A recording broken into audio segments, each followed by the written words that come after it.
Hello, I'm Yawei Jiang. I'm a lecturer at the Department of Tourism, Sport and Hotel Management at Griffith University, and also the member of Griffith Institute for Tourism.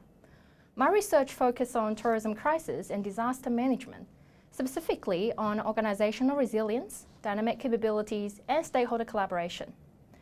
The world we live in is experiencing around 400 natural disasters every year.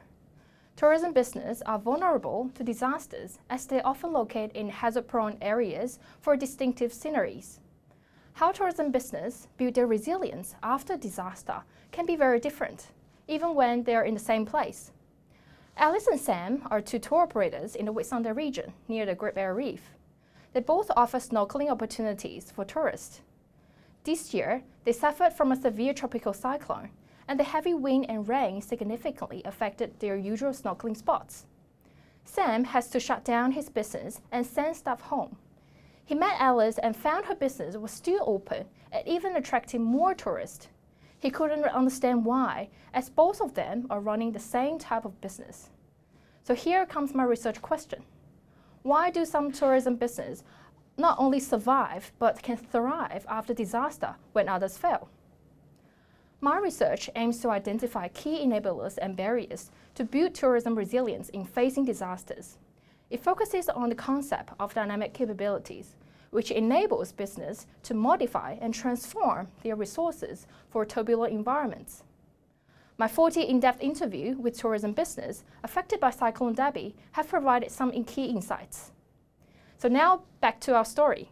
Why did Alice's business thrive when Sam's failed?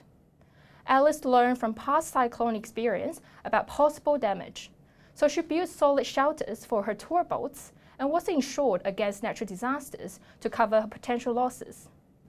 Alice also did not lay off staff after disaster when there was no business, but asked them to stay and search for new snorkeling spots with clear water and lively fish habitats. She never gave up on her team, but built a trusted relationship with them.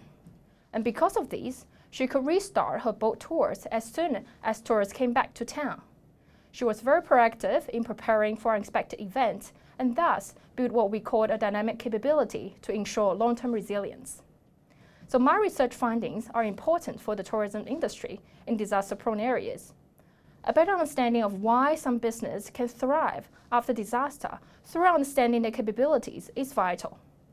I hope that my research can help more people like Sam in the future for the sake of small business and the industry itself.